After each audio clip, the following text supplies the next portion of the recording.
네, 뉴스업 시작하겠습니다. 미국 이민당국 수용시설에 구금된 우리 국민들이 이르면 오는 10일 출국할 것으로 보입니다. 다만 석방 뒤 미국 입국 제한 같은 불이익을 우려하거나 무리한 체포 과정에 대한 문제점을 지적하는 목소리도 나오고 있습니다. 조지아주에서 신윤정 특파원이 보도합니다. 미국 이민당국 수용시설에 있는 한국인 근로자 300여 명에 대한 석방 교섭이 마무리 국면에 접어들면서 석방 일정도 구체화하고 있습니다. 현지에서 영사 지원을 총괄하는 조기중 워싱턴 총영사는 현지 시간으로 오는 10일 전세기를 통해 출발할 수 있을 것 같다고 밝혔습니다. 희망하시는 분들 최대한 신속히 한국으로 보내드리기 위해서 최대한 노력하고 있다. 수용시설에서 버스를 타고 50분가량 플로리다주 잭슨빌 국제공항으로 이동해 한국으로 출발하는 동선을 고려하고 있다고 설명했습니다. 구금 한국인에 대한 1차 영사면담은 모두 마무리됐지만 주말에만 허용되는 일반인 면회는 구금 나흘째에도 일부만 진행됐습니다. 오전 일찍부터 협력업체 관계자 등 수십 명이 줄 서서 기다렸지만 한국인은 20명 정도만 입장했고 나머지 직원들은 발길을 돌려야 했습니다. 구금된 직원들은 정부의 석방교섭 마무리 소식에 안도감을 느끼면서도 체포 과정에서 절차가 지켜지지 않은 점에 대한 문제를 지적했습니다. 수갑을 채우고 채울 때 원래 미란다 고지를 해야 되잖아요. 네. 고지도 없었고 다 불법인 거잖아요. 그런 부분들이. 네, 그런 부분도 어이가 없었고. 석방 이후 미국 입국이나 재취업에서 불이익을 받을 수 있다는 우려도 나왔는데 소지한 비자 종류에 따라 최소 5년, 최대 10년간 미국 입국 제한 조치를 받을 수 있다는 겁니다. 직원들, 가족들은 걱정을 많이 하죠. 나중에 이제 여기서 추방되면 5년, 10년 막 이런 얘기 나오고 있으니까 그랬을 때 개인적인 불이익이나 이런 것도 좀 걱정하고. 일부 협력업체에서는 LG 에너지 솔루션 등의 미 이민당국의 단속 정보를 미리 보고했지만 이를 무시하고 무리하게 공장을 가동하다 대규모 구금 사태로 이어졌다고 주장했습니다. 정부는 추방이 아닌 자진 출국 형식으로 구금 근로자들에 대한 불이익이 최대한 없도록 하는 방안을 협의 중인 것으로 알려졌습니다. 무엇보다 신속하고 안전한 석방이 최우선인 만큼 남은 행정 절차가 차질 없이 마무리되기를 민관 모두 긴장 속에서 주시하는 모습입니다. 조지아주 폭스턴에서 YTN 신윤정입니다. 트럼프 미 행정부는 조지아주 현대차 LG 엔솔 사태와 마찬가지로 앞으로 대규모 단속을 더 많이 할 거라고 밝혔습니다. 조현 외교부 장관은 행정 절차 막판 협의를 위해 방미길에 오릅니다. 워싱턴 홍상희 특파원입니다. 구금된 우리 국민이 이르면 10일 귀국길에 오를 수 있을 거라는 소식과 함께 주민대사관은 트럼프 행정부 관련 부처와 전방위 접촉에 나섰습니다. 귀국 전 미국이 요구하는 신속한 조사를 촉구하고 특히 앞으로 미국 입국 과정에서 불이익을 받지 않도록 설득하는 데 외교 노력을 집중하고 있습니다. 조현 외교부 장관도 워싱턴으로 향합니다. 조 장관은 도착하는 대로 마코 루비오 국무장관을 만나 구금된 한국인의 조기 귀국을 위한 막판 행정 절차를 논의할 계획입니다. 국경 안보 책임자인 톰 호먼 국경차르는 그러나 앞으로 이번 건설 현장 단속과 같은 대규모 단속을 더 많이 보게 될 거라고 예고했습니다. We're going to do more worksite enforcement operatives because number one, it's a crime to enter this country illegally. Number two, it's a crime to knowingly hire an illegal alien. 이번 단속이 세계에 보내는 경고의 메시지이기도 하다고 강조했습니다. 또 기업들이 불법 치료자를 고용해 미국 내 경쟁을 저해하고 있다고 말했습니다. Look, no one hires an illegal alien on the goodness of their heart. They hire them because they work them harder, pay them less, and undercut the competition that hires U.S. citizen employees. They drive wages down. 미 정부가 기업 현장에서 대규모 추가 단속을 예고함에 따라 대미 투자 결정에 따라 현지에서 공장을 건설하려던 다른 우리 기업들의 우려도 커지고 있습니다. 워싱턴에서 YTN 홍상입니다. 트럼프 행정부가 이번에는 시카고의 불법 이민자 단속을 위해서 군 병력 투입을 예고했습니다. 트럼프 대통령은 SNS에서 대규모 이민자 소탕 작전 의지를 드러내기도 했는데요. 권종기 기자가 보도합니다. 시카고 빌딩 숲 위를 날아가는 헬기와 기병대 모자를 쓴 트럼프 대통령. 영화 지옥의 묵시록을 패러디한 합성 이미지입니다. 트럼프 대통령은 영화 속 대사를 차용한 나는 아침의 추방 냄새를 사랑한다는 글과 함께 시카고는 왜 그것이 전쟁부라고 불리는지 곧 알게 될 것이라고 썼습니다. 이민자 단속에 협조하지 않는 시카고에 군병력 투입을 예고한 겁니다. 트럼프 대통령은 이민자 범죄가 끊이지 않는 시카고는 정화가 필요하다고 말했습니다. We're not going to war. We're going to clean up our cities. We're going to clean them up so they don't kill 5 people every weekend. That's not war. That's common sense. 시카고에선 군병력 투입에 반대하는 대규모 집회가 열렸습니다. Hey, hey, ho, ho. Donald Trump has got to go. Every single immigrant is a human. Every single immigrant has every single right to have their families stay together. 일리노이 주지사도 트럼프가 미국 도시와 전쟁을 벌이겠다고 위협한다며 정상이 아니라고 비판했습니다. 뉴욕타임스는 보스턴 등지에서 애국자 2.0이라는 작전명으로 이미 대규모 이민자 단속 작전이 시작됐다고 보도했습니다. 로이터 통신은 조지아 단속이 불법 이민에 대한 트럼프 대통령의 강경 발언 이후 단행됐다며 미국 도시에 대한 군병력 투입과 같은 맥락에서 해석했습니다. YTN 권중입니다. 이재명 정부의 국정 철학을 구현할 정부 조직 개편안이 확정됐습니다. 당과 정부 그리고 대통령실은 검찰청을 해체하고 기획재정부를 재정경제부와 기획예산처로 분리하기로 했습니다. 임성재 기자의 보도입니다. 이재명 정부의 첫 조직 개편을 막판 조율한 정부 여당과 대통령실은 19부 6처 19청으로 요약되는 정부 조직 개편안의 뜻을 모았습니다. 가장 눈길을 끄는 건 정부 여당이 추석 전 완수를 공언한 검찰청 폐지, 즉 검찰개혁 분야입니다. 당정은 기존 검찰의 기소 수사 권한을 새로 신설되는 법무부 산하 공소청과 행정안전부 산하 중대범죄수사청으로 분리 이관하기로 했습니다. 검찰의 견제받지 않은 권한의 남용과 공정성 훼손에 대해 지속적인 우려가 있었습니다. 다만 공소청과 중수청 설치는 세부 개편안 준비 기간을 고려해 법률안 공포 1년 후부터 시행하기로 했습니다. 거대 공룡부처란 지적을 받아온 기획재정부도 재정경제부와 총리실 소속 기획예산처로 쪼개기로 했습니다. 기재부가 재경부로 명칭을 바꿔 경제정책 총괄 등 기능을 수행하고 중장기 국가발전 전략 수립과 예산 기능을 예산처가 전담한다는 구상입니다. 과도하게 집중되어 있는 기획재정부를 기획예산처와 재정경제부로 분리 개편하겠습니다. 이 과정에서 금융위원회의 국내금융기능은 재경부로 이관하기로 했는데 남은 조직은 금융감독위원회로 재편됩니다.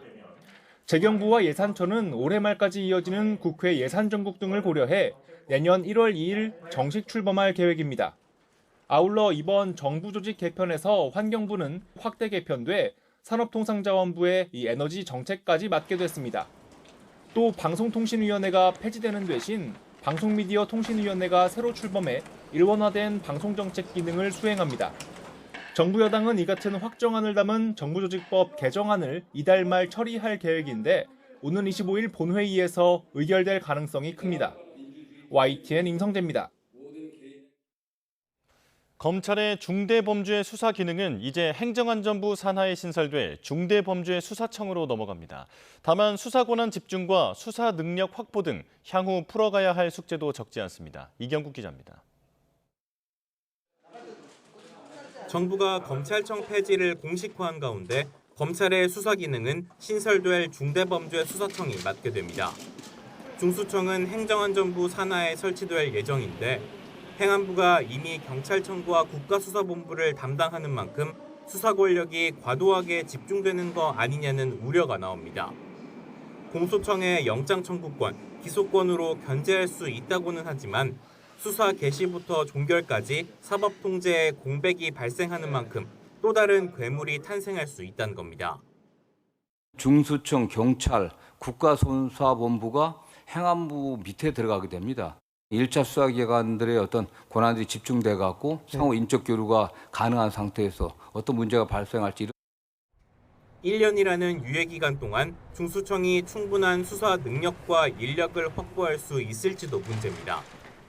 법무부 소속이던 검사와 검찰 수사관이 소속 부처를 바꿔 중수청으로 이동하는 게 제한적일 수 있는 만큼 검찰이 쌓은 수사 노하우를 어떻게 유지하는지가 관건이 될 전망입니다. 당정이 추후 논의할 과제로 남겨둔 검찰 보안수사권 폐지 여부를 둘러싼 논란도 커질 수 있습니다. 검찰청 폐지 계획이 발표된 뒤 검찰은 주어진 역할에 최선을 다하겠다는 입장만을 냈지만 앞서 노만석 검찰총장 직무대행이 보안 수사는 권한이 아닌 의무라는 입장을 공개적으로 밝힌 만큼 이를 사수하기 위해 총력전에 나설 가능성도 있습니다. 학계에서도 자칫 국민 피해로 이어질 수 있는 만큼 우려를 불식할 필요가 있다는 지적이 이어져 왔습니다. 보안 수사하면 기소할 수 있었던 건데도 계속 휘콩휘콩하다가 끝나거나 불기소로 가거나 그랬을 때 그것에 대한 피해는 오로지 국민의 몫이라는 거죠. 검찰개혁이 닻을 올린 가운데 졸속이어선 안 된다는 이재명 대통령의 말처럼 국민을 위한 개혁으로 거듭날 수 있을지 관심이 쏠립니다. YTN 이경국입니다. 국민의힘 장동혁 대표가 오늘 이재명 대통령과 정청래 민주당 대표를 만납니다. 오늘 회동에서 장 대표는 협치 복원을 위한 정부 여당의 태도 변화를 요구할 것으로 보입니다. 김철희 기자가 보도합니다. 장동혁 대표는 이재명 대통령과 단독 회담을 준비하며 휴일에도 바쁘게 움직였습니다. 원내 의견을 두루 청취한 장 대표. 회담 직전에는 최고위원들과 회의를 열고 영수회담 준비를 이어간다는 구상입니다. 당장 거론되는 의제로는 검찰청 폐지나 기재부 분리 등 정부 조직 개편에 대한 불만과 우려가 꼽힙니다. 특검법 개정과 내란 특별재판부 설치 등 여당의 입법 폭주도 거론 대상인데 이재명 대통령의 입장을 확인하고 문제 해결을 촉구하겠다는 계획입니다. 여러 상황들에 대해서 여러 국정 난맥상에 대해서 대통령께 말씀드릴 기회가 있을 겁니다. 국민의힘은 향후 협치 복원을 위해선 정부와 여당이 태도를 바꿔야 한다는 점도 부각하기로 했습니다. 야당을 내란 정당으로 몰아세우며 인정하지 않는 상황에선 대화와 타협이 불가능하다는 점을 강조하고 정치가 민생을 챙길 수 있도록 기본적인 대화의 틀을 만들자고 제안하겠다는 겁니다. 여야 대립이 극에 달한 가운데 이번 회담을 계기로 대통령과 여야 사이 협의체 형식의 대화 창구가 복원될 수 있을지도 관심입니다. 이들의 만남이 악수로 시작되느냐에 따라 회담의 성패를 예상할 수 있을 것으로 보입니다. YTN 김철입니다. 당내 성비위 내홍에 휩싸인 조국혁신당이 결국 지도부 총사퇴를 결정했습니다. 2차 가해 파문을 빚은 관련자들 역시 모두 자리에서 물러나 당은 당분간 비대위 체제로 운영될 예정입니다. 홍민기 기자입니다. 당내 성비위 논란을 빚은 조국혁신당이 주말 긴급 기자회견을 자청했습니다. 김선민 당대표 권한대행은 당 안팎에서 벌어진 문제에 책임을 통감한다며 자신을 포함한 지도부 총사퇴를 선언했습니다. 관용 없는 처벌과 온전한 피해 회복을 위해 이제 저와 최고위원 전원은 물러납니다. 사건 이후 미흡한 피해자 구제 조치 등으로 은폐 의혹을 받았던 황현선 사무총장도 같은 날 사퇴했습니다. 당이 부족하고 서툴렀던 것이지 은폐와 회피가 아니었다는 점을 꼭 말씀드리고 싶습니다. 성비위가 죽고 사는 문제냐고 했던 최강욱 민주당 교육연수원장에 이어 성희롱은 범죄가 아니라고 말했던 이규원 혁신당 사무부총장 등 2차 가해 논란을 빚었던 인사들도 잇따라 사의를 표했습니다. 지난 4일 강미정 전 혁신당 대변인이 당내 성비위 사건을 폭로한 지 사흘 만에 관련자들이 줄줄이 물러난 겁니다. 혁신당은 조국 혁신정책연구원장과 지도부 총사퇴가 사전 교감이 있었는지에 대해서는 그런 것은 없다고 선을 그었습니다. 조국 원장 역시 별다른 입장을 밝히지 않았으나 당내 최고 영향력을 가진 인사인 만큼 책임론은 끊이지 않고 있습니다. 석방되고 난 뒤에 바로 여러 일정이 잡혔어요. 그 과정에 저라도 조금 빨리 이분을 만나서 소통했으면 어땠을까. 지도부 전원이 물러난 혁신당은 곧 비대위원장을 선출해 오는 11월 전당대회 전까지 비대위 체제로 운영될 예정입니다. 혁신당은 또 이번 사건에 연루된 당직자 전원의 당직을 정지하고 당내에 신속하고 철저한 조사를 요청했다고 밝혔습니다. YTN 홍기입니다. 네, 정치권 이슈 자세히 짚어보겠습니다. 차재원 부산 가톨릭대 특임교수 최소영 시사평론가와 함께하겠습니다. 어서 오십시오. 안녕하세요. 네. 자, 미국 이민 당국의 우리 국민 구금 사태 먼저 짚어보겠습니다. 대통령실에 따르면 다행히 석방 교섭은 마무리가 된 것 같고요. 이제 행정 절차만 남은 거죠? 예, 그렇습니다. 사실 뭐 지금 고위급 간에 상당한 뭡니까 이게 논의 끝에 네. 조속하게 문제를 해결하자는데 의견을 일치했고 아마 이분들이 돌아오는 날짜가 빠르면 아마 수요일 정도가 될 거라는 이야기가 되고요. 네. 우리는 또 여기에 따라서 바로 전세기를 띄우는 그런 상황입니다만 사실 이 문제가 길게 갈 사안은 아니었다는 생각이 듭니다. 물론 우리 입장에서 보면 정말 좀 어이없고 황당하고 정말 분통이 튈 수밖에 없는 것이죠. 우리가 네.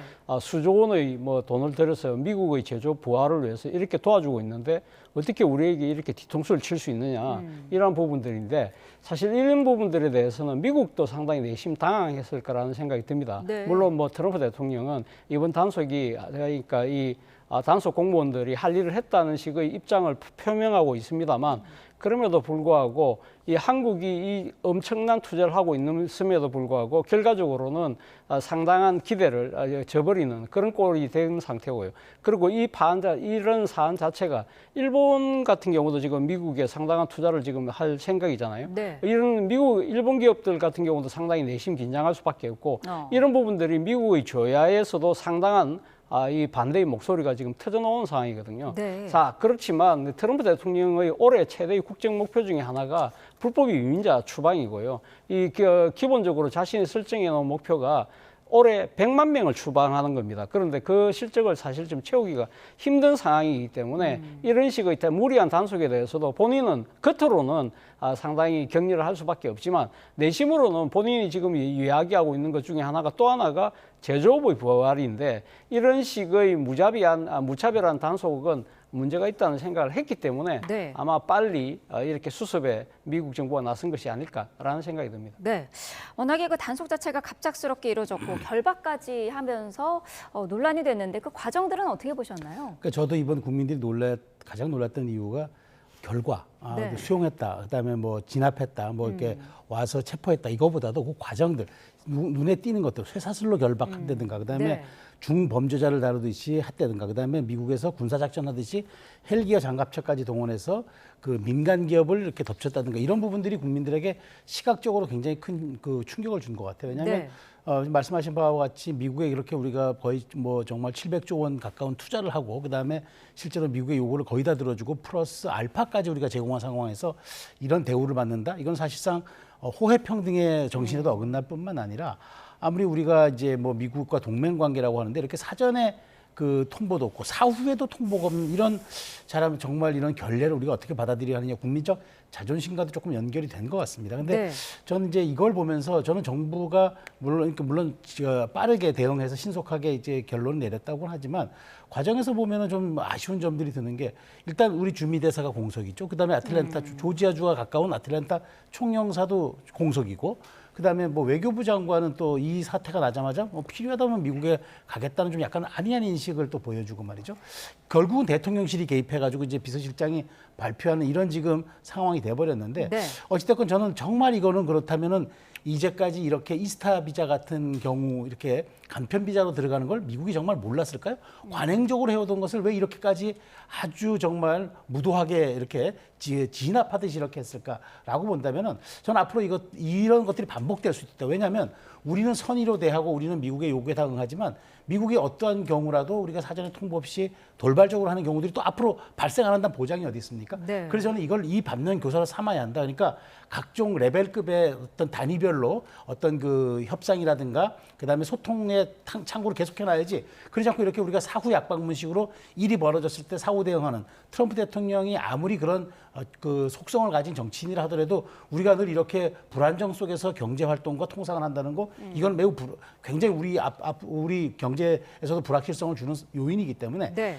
저는 이번 문제는 해결된다 보더라도 이걸 앞으로 어떻게 우리가 그러면 좀 전략적으로 대응 방안들을 사전에 마련할 것인지 이 부분을 좀 고민을 해야 된다고 봅니다. 네. 한미 정상회담이 끝난 지 열흘 만에 벌어진 일이기 때문에 굉장히 그 의도에 대해서 해석이 분분한데 국민의힘에서는 가장 강력한 형태로 표현한 외교적인 불만이다라는 주장이거든요. 어떤 의견이실까요? 국민의힘에서는 뭐 그런 주장을 할 수 있다고 봅니다만 네. 제가 그러니까 지금 객관적으로 따져봤을 때는 이번의 단속이 한국 기업에 대한 뭐랄까요, 타깃을 네. 일부러 그러니까 의도적으로 설정한 것은 아니라는 생각이 듭니다. 그렇기 때문에 지금 야당이 주장하듯이 뭐 이번 이재명 정부에 대한 불만이 이런 식으로 표출됐다고 이야기하는 것은 저는 좀 논리 비약이 아닐까라는 생각이 드는데요. 사실 네. 이번 단속 같은 경우 이 제보한 사람이 벌써 언론 인터뷰를 했잖아요. 그러니까 조지아에 있는 지역 정치인인데 이 지역 정치인이 봤을 때는 한국이 대규모 투자해서 만드는 공장 현장에 불법으로 미국에 들어왔던 그러니까 이 불법 이민자들이 취업을 하고 있다. 그런 부분들을 제보를 했다는 것이고요. 그래서 미국의 이 지금 이민 단속국에서 4명을 특정해서 신원을 특정해서 지금 단속이 들어갔는데 단속하다 보니까 지금 한국에서 파견되어 있는 기술자들이 이 사람들은 정상적인 그러니까 지금 입국을 했고 네. 그리고 합법적인 비자를 갖고 있는데 문제는 비자가 소지하고 있는 비자와 지금 하고 있는 행동이 불일치한다. 예를 들면 앞서 말씀하셨지만 전자여행 허가서 이스타라든지 또는 상용 비자, 비환 비자를 들고 왔는데 이 사람들은 지금 이렇게 근로 감독을 하고 실질적으로 지금 이게 취업을 하는 행태라고 한다면 이건 문제가 있지. 이렇게 해서 이 단속이 오히려 그러니까 일종의 뭐랄까요, 그러니까 별건 사건이 너무 커져버린 것이죠. 네. 그러다 보니까 이 제보자 스스로도 한국 언론과의 인터뷰에서 뭐라고 이야기했냐면 자기도 이렇게 많은 한국인이 체포될 줄 몰랐다는 식으로 상당히 당황스러운 모습을 보였다고 하는 것이거든요. 그렇다고 한다면 미국 정부가 이번 사안을 한국에 대해서 뭔가 이렇게 관세 뭐 추가 협상을 하는 데 있어 지렛대로 삼기 한다든지 아니면 그간의 이재명 정부에 대한 뭐 여러 가지 불만들을 이런 식으로 표출했다고 보기는 어렵다는 결론에 도달할 수 있다는 것이죠. 우리 산업계에서는 이번에 트럼프 행정부가 들어서자마자 이 비자 문제를 좀 해결해야 되지 않느냐, 빨리 해결해달라는 거를 정부 측에 요청을 해왔다고 하는데 이게 빨리 할 수 있는 상황은 아닌 건가요? 근데 저도 좀 아쉬운 거는 네. 우리 정부가 그동안 그러니까 뭐 이재명 정부를 떠나서 그동안 이 비자 문제를 좀 우리가 우호적으로 좀 받기 위해서 뭐 미국 정부의 로비를 한 총 금액만 550만 달러 이른다는 보도도 있었습니다. 그러니까 그만큼 노력을 했다는 얘기죠. 그런데 네. 그렇게 노력을 했는데 뭐 싱가포르나 이런 데 오스트리아 이런 데는 굉장히 뭐 15,000명 얼마 이렇게 약간 포션을 받았다고 해요. 그런데 네. 우리는 전혀 진척이 없고 오히려 이번에 이렇게 되치기를 당한 경우가 돼버렸단 말이죠. 그런 측면에서 저는 이제 이렇게 생각합니다. 물론 이제 국민의힘이 지적했던 것도 저는 타당하다고 봐요. 왜냐하면 사실상 이재명 대통령이 이번 미국 방문해서 우리가 안미 경미, 그러니까 안보도 미국, 경제도 미국 하겠다고 얘기했지만 트럼프 입장에서는 정말 그렇게 하라고 압박하는 하나의 레버리지 요인이 저는 지렛대가 될 수 있다고 저는 보는데요. 네. 저는 그래서 이참에 우리 정부가 이 부분을 좀 한번 고민해 볼 필요가 있겠다. 즉 지금 이렇게 미국 조야에도 지금 이게 굉장히 지금 화제가 되고 있고 네. 정치권에서도 미국 민주당뿐만 아니라 조야에서도 이건 곤란하지 않느냐, 동맹에 대한 얘기가 아니다. 이렇게 얘기가 나올 이때 차라리 미국 의회를 좀 설득해가지고 우리의 비자 문제를 해결하는, 왜냐하면 이렇게 많은 또 투자를 해주고 그다음에 가장 핵심적으로 투자하는 현대라든가 LG의 기업에 이렇게 정말 말하자면은 할 수 없는 이렇게 보복 행동을 하는 이런 것들에 대해서 이런 것들을 좀 한번 해결하는 계기를 좀 삼아야 되지 않을까라는 생각이 들고 네. 하나 지금 요인이 있다면 이런 생각은 들어요. 사실 조지아주 공장이 바이든 때 된 거거든요. 그렇죠. 그러다 보니까 이제 미국이 조지아주가 또 미국에서는 경합주, 즉 스윙 스테이트고 그러다 보니까 2020년은 바이든이 이겼고 2024년은 이제 트럼프가 이겼는데 이러다 보니까 이걸 또 좀 정치적으로 내년에 중간 선거가 있기 때문에 강조하기 위해서 했다.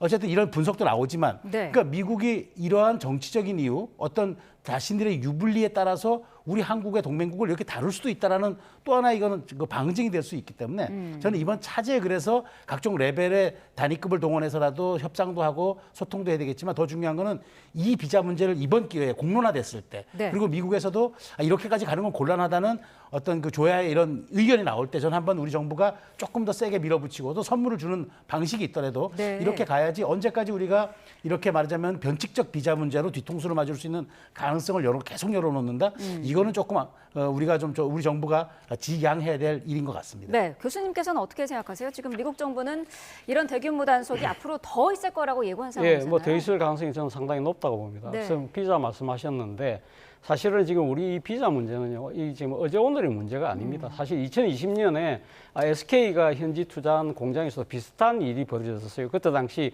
그러니까 한국에서 파견했던 기술자들이 이스타를 그러니까 이 전자여행 허가서를 갖고 있었기 때문에 네. 이것이 그러니까 미국의 그러니까 입국 목적과 다르다고 해서 그때 한 20여 명이 체포가 됐고 이 부분과 관련해서 결국은 이번처럼 똑같이 자진 출국이 됐던 것이거든요. 당시 정부도 사실 이 부분을 해결하기 위해서 미국에 강력하게 요청했던 것이 전문 취업 비자입니다. 그것이 소위 말하는 H-1B인데 네. 이거는 전체적으로 미국이 연간 지금 그러니까 내는 발행하는 양이 8만 5천 건이에요.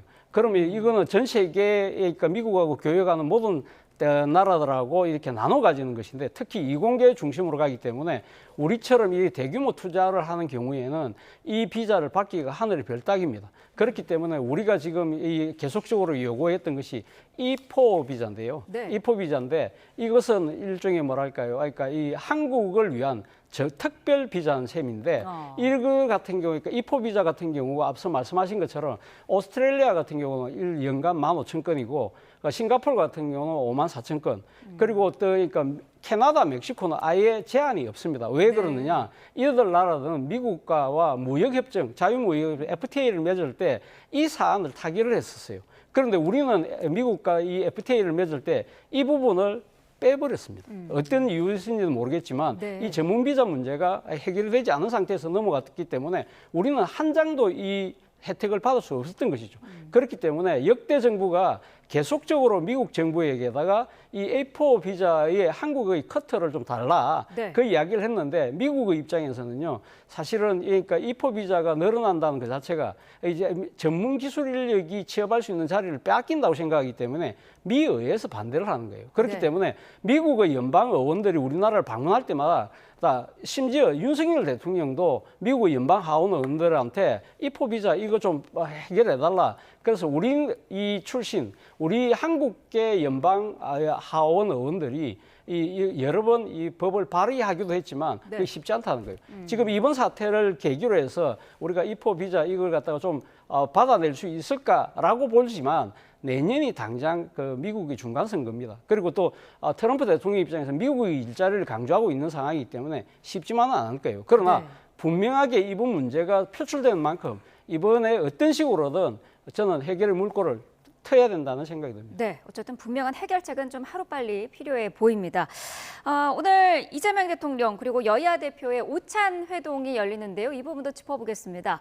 꽉 막힌 전국이 오늘 만남으로 숨통이 트일지가 기대가 되는데 일단 만남 자체에도 의미가 있지 않습니까? 그러니까 협치라는 문을 열기 위해서는 일단 만남이라는 손잡이를 잡아야 되잖아요. 네. 손잡이를 잡는 과정이죠.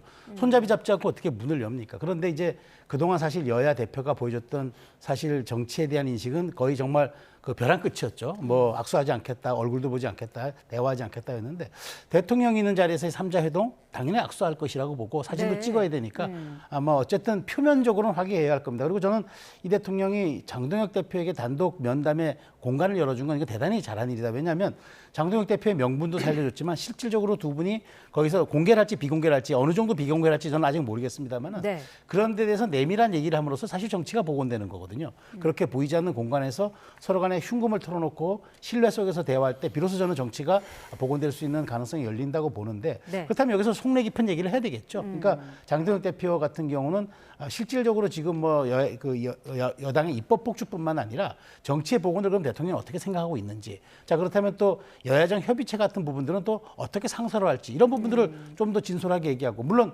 장 대표가 강하게 정부를 공격하는 건 있습니다만 야당의 본연의 기능이 원래 정부를 공격하는 겁니다. 네. 그렇다 그러면 그 부분에 대해서는 어느 정도 약간의 인식의 공간을 좀 열어두고 그다음에 여당 대표도 대통령이 좀 설득을 해야죠. 왜냐하면 아무리 뭐 국회 하는 일을 대통령이 제어할 수는 없다고 하더라도 일극체제를 만든 이재명 대통령이 당에 대해서 아무런 얘기를 하지 못한다는 거 이것도 사실은 핑계에 불과할 수 있기 때문에 이런 부분들을 좀 진솔하고 조금 서로 흉금을 터놓고 얘기하다 보면은 그래도 저는 이제부터는 정기국회 시간이고 예산국회 시간인데 네. 조금 접점을 좀 찾을 수 있지 않을까. 그 가능성을 좀 열어놓을 공간은 생겼다 이렇게 저는 평가합니다. 네, 교수님께서는 어떻게 평가하고 계세요? 아무래도 뭐 이번 그러니까 여야의 그 지도부 회동은요, 결국 뭐 이재명 대통령의 뭐랄까요, 그러니까 야당과의 협치, 이를 통한 소통, 그 통합, 이러한 국정을 어떤 식으로 끌어가겠다는 본인의 의지가 강력하게 작용한 결과라는 생각이 듭니다. 네. 사실 우리가 기억하겠지만 지난 정권 같은 경우는 뭐 정권 출범하고 나서 2년이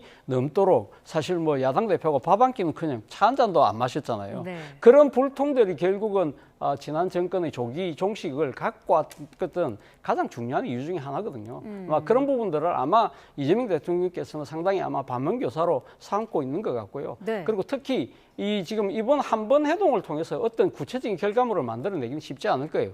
그러나 우리가 이런 속담이 있지 않습니까? 시작이 반이라는 이야기. 일단 여야가 사실 이렇게 만나야 대화가 되고 대화가 돼야 서로의 차이를 알 수 있고 그래야 좁힐 수 있는 것이거든요. 그런 측면에서는 상당히 중요한 첫걸음을 떼는 오늘 소중한 모임이라는 생각이 듭니다. 네.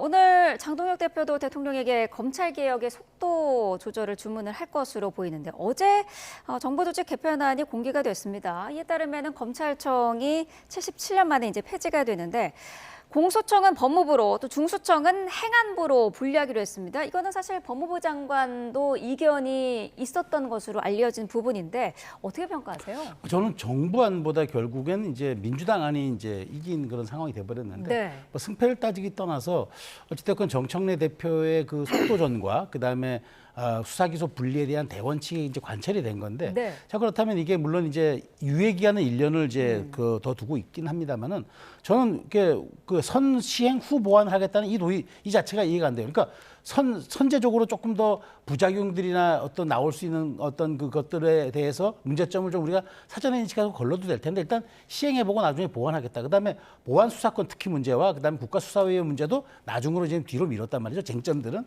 이렇게 출범한 건데 결국에는 정말 검찰청 해체라는 그 사안에만 너무 저는 몰두한 것이 아닌가 싶은 생각이 드는데 자.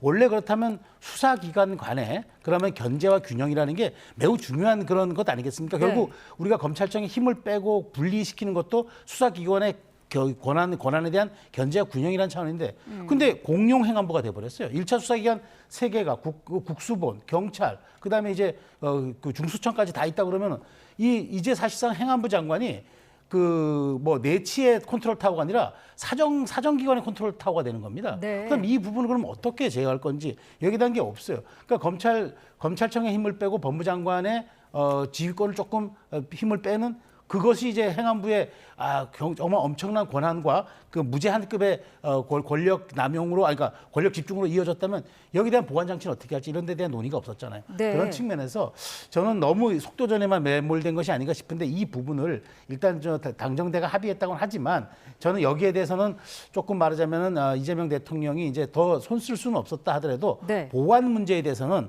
지난 1년간 더 그러면 어떻게 확고하게 할 건지 이 부분을 좀 한번 짚고 넘어갈 필요가 있다고 봅니다. 지적해 주신 그 1년 동안의 보완 과정을 좀 논의하는 과정에서 더 큰 진통이 예상되지 않습니까? 뭐 그런 진통이 예상될 수밖에 없고요. 사실 그런 진통이 저는 있어야 된다는 생각이 듭니다. 네. 거의 80년 가까이 유지되어 왔던 형사사법 체제를 완전히 바꾸는 것이기 때문에 사실 뭐 그런 충분한 논의가 있어야 되는 것이죠. 그럼에도 불구하고 이번에 정부조직법을 이렇게 서둘러서 하는 이유는요. 제가 봤을 때는 그렇습니다. 일단 지금 검찰개혁이라는 시대적 일종의 하나의 대의 과제를 반드시 이행하겠다는 하나의 뭐랄까요. 그러니까 의지의 표현인 것이죠. 네. 사실 이 지금 검찰 개혁 중에서 가장 중요한 것이 일단 검찰청을 일단 해산을 하고 그 대안으로 지금 공소청과 중수청을 신설한다는 거잖아요. 그런 식으로 해서 일단 조직 개편은 일단 마무리할 필요가 있다. 그리고 특히 이러한 검찰 개혁에 대한 속도전은 뭐 정청래 민주당 대표도 강하게 주장한 바도 있지만 사실 정청래 민주당 대표의 그 의견 바탕에는 민주당 지지층들의 강력한 요구가 있는 것이거든요. 네. 그러다 보니까 이걸 이재명 대통령과 정부가 외면할 수 없는 것이죠. 그리고 또 하나는 지금 중수청을 어디다 두느냐 부분인데 사실 이 부분과 관련해서 저 개인적으로는 저는 법무부 가는 것이 맞지 않는가 하는 생각이 들고 뭐 여권 내에서도 상당히 그런 이야기들이 많았음에도 불구하고 행안부로 가는 것 자체가 어떻게 보면 이것은 약간은 뭐랄까요? 그러니까 지금 조직 이기주의의 그러니까 좀 발로에서 비롯된 약간 부차적인 문제라는 그런 생각도 아마 갖고 있는 것 같아요. 그래서 그것보다 더 중요한 문제가 결국은 지금 보안 수사권 문제라든지 네. 그리고 이 지금 행안부로 이렇게 수사 기능들이 이렇게 편중되는 문제를 어떻게 다룰 것이냐. 그것이 소위 말하는 국가수사위원회를 설치를 해서 이걸 갖다 컨트롤하는 문제. 이 두 가지 문제를 장기적 과제로 갖고 가면서 논의를 해서 그러니까 이 검찰 개혁에 대한 차질 없이 마무리 짓자는 것이 정부 여당의 생각인데요. 네. 과연 1년 안에 이 모든 것들이 진통 없이 마무리될 수 있을지는 지켜볼 대목이라는 생각이 듭니다. 네, 이 검찰의 보안 수사권이라든지 여러 가지 문제에 대해서 그 검찰총장 권한대행은 사실상 반대 입장을 네. 밝히지 않았습니까? 그러다 보니까 이제 검찰총장을 아예 지금 임명하지 않고 지금 직무대행 상태거든요. 그 검찰총장 직무대행 상태를 그냥 이 법이 통과되고서 시행될 때까지 그냥 놔뒀다가 그 빈자리로 놔뒀다 그냥 하겠다는 건데 결국 그러니까 검찰 지금 현재 검찰의 뜻을 패싱하겠다는 건데 근데 검찰의 힘을 빼는 게 이번 법안의 목적은 아니잖아요. 우리의 그 정말 민생에서의 이 수사 문제 그다음에 그 우리 국민들이 불편하지 않고 피해를 보지 않을 그 문제를 어떻게 할 것인가가 핵심인지 검찰 힘 빼겠다는 게 이 법안의 주요 목적이어서는 그거는 앞뒤가 선후가 뒤바뀐 그런 사안인데 네. 저는 그런 측면에서 일단 검찰청을 폐지하겠다는 건 대통령의 공약이었으니까 100번 양보해서 그러면 책임지고 정부 조직법 개편할 수 있습니다만은 그럼 이 과정에서 국민에게 어떻게 피해가 돌아가지 않을지 그다음에 실제 사회 거악들은 또 어떻게 그러면 지속적으로 추진할 수 있을지 그다음에 지금 그렇게 많이 수사 같은 것들이 지금 보류되고 있거나 미진하게 되고 있는 그런 미제 사건이라든가 네. 아직도 해결되지 않는 이런 부분들에 대해서는 그럼 어떻게 보완할 건지 이런 것들이 실질적으로 있어야 국민들이 안심할 수 있지 않겠습니까? 그러다 보니까 국민의힘에서는 이러다가 범죄 주권자 정부 되는 것 아니냐라는 지금 우려까지 나오고 있는 상황이니까 이런 부분에 대한 의심이라든가 우려를 네. 덜어주는 건 정부의 몫입니다. 그렇기 때문에 저는 지난 정부에서도 경찰국 하나 행안부에 신설했다고 그렇게 경찰 장악이라고 난리를 쳤던 이 정부가 1차 수사기한을 전부 행안부 밑으로 총집결시켜 놓고는 아무 일도 없었다는 듯이 이 정부 조직법 통과시키는 것 이 부분에 대해서는 또 다른 설명이 필요한 부분이라고 생각합니다. 네, 방송통신위원회도 폐지가 되는데 그러면은 이진숙 위원장은 자동으로 면직이 되는 건가요? 결론적으로는 자동적으로 면직이 될 수밖에 없는 그런 상황인데요. 네. 뭐 제가 생각했을 때는 뭐 여당의 이 지금 그러니까 방통위 개편에는 그런 목적도 분명히 있겠죠. 그러니까 전임 정부가 임명한 위원장과의 불편한 동거 그리고 그 인물 자체가 이진숙 위원장이고 상당히 노골적인 정치 행보를 하고 있다. 상당히 좀 불편한 측면이 분명히 있는데 그거보다는 사실은 이 지금 여러 가지가 그러니까 지금 방송법 개정과 관련해서 이 후속 상황을 지켜봤을 때는요, 뭐 이 좀 필요한 조치가라고 아마 정부 여당은 생각을 할 수밖에 없는 것 같아요. 예를 들면 지금 방송법 개정으로 인해서 지금 KBS를 비롯한 공영방송 세계가 사실은 지금 이사회를 확대 개편하는 상황이잖아요. 네. 그 새로 개편된 이사회를 어떤 식으로든 그러니까 구성에 대한 부분을 인정을 하는 것이 방통위 역할인데 지금 현재 방통위는 지금 방통위원장 한 명 말고 다른 위원들이 없는 식물 상태라는 것이죠. 그런데 이 과거처럼 5명, 그러니까 4명을 더 보이면서 이렇게 과거식으로 해결하는 것보다는 이 차에 좀 이렇게 위원회를 뭐랄까요, 그러니까 이 확대를 하고 지금 5명에서 7명으로 늘리고 그리고 또 한편으로는 새로운 인물들을 통해서 새로운 하나의 이 방송 시작에 걸맞게 모습을 갖추는 게 필요하다는 그러한 아마 정치적인 판단이 작용한 그것이 아닐까라는 생각이 드는데 네. 말씀하신 것처럼 특정인을 제거하려고 하는 그런 그 목표라는 그런 비판에서는 자유롭지 못한 것은 사실인 것 같습니다. 네, 말씀하신 대로 지금 야당에서는 이게 위원장 교체 목적 말고는 법안의 목적이 딱히 보이지 않는다라는 거거든요. 네. 저도 꼭 드리고 싶은 말씀이 이겁니다. 원래 그러면 이제 방송통신위원회에 좀 문제가 있어서 좀 뭔가를 개선해야 되겠다. 그럼 모법을 고치면 돼요. 근데 법안을 고치는 시도는 안 했어요. 아예 법을 없애고 새 법을 만드는 시도. 그러니까 입법을 통한 부처 신설이라는 사상 초유의 방법을 동원한 겁니다. 근데 그러다 보니까 결과적으로는 이거는 이진숙 찍어내기, 이진숙 네. 몰아내기 외에는 다른 무슨 의미가 있겠느냐. 그러니까 방통위원장 그러니까 위원회를 이제 7명 늘리고 그다음에 의사정족수를 3인 이상 규정하고 하는 거 지금 법에서 보완하면 돼요. 근데 아예 법을 무시하고 새로운 입법을 한다? 그렇게 해야 이진숙 위원장을 몰아낼 수가 있는 거죠. 직권남용에 해당하지 않고 블랙리스트 논란도 없는 거고. 그러다 보니까 이 법에 대해서는 아무리 100번 설명을 해도 이준석 몰아내기 법안이라는 말을 들 수밖에 없는데 어찌됐건 저는 그렇습니다. 정부조직법은 오롯이 그 정부가 공약한 사안을 자신의 책임하에 이 정부에서 한번 실현해 보겠다는 뜻인데 네. 저는 과연 이 법이 그렇다면 민주당이 방송의 독립성, 중립성, 객관성을 보장할 수 있는 법인지 아닌지는 지켜봐야 할 대목이지만 저는 많은 부분들이 여기에 대해서는 편향적인 문제를 지적할 수밖에 없지 않느냐라는 생각이 듭니다. 네, 알겠습니다. 조국 혁신당 상황도 보겠습니다. 당내 성비위 논란으로 지도부 전원이 총사퇴를 했어요. 당분간은 비대위 체제를 가는 거죠? 예, 뭐 비대위 체제로 갈 수밖에 없는 상황이 네. 지금 직면에 있는 것 같습니다. 제가 생각했을 때는 좀 더 이러한 이 조치들이 빨리 이루어졌으면 어땠을까라는 생각이 듭니다. 네. 피해자가 이렇게 직접적으로 자신의 목소리로 이렇게 밝히고 탈당을 하는 그러한 과정에서 결국은 뭐 이 밀린 듯이 떠밀린 듯이 결정하는 것이 조국 혁신당이 갖고 있는 혁신과 맞느냐는 이야기가 나올 수밖에 없는 상황이고요.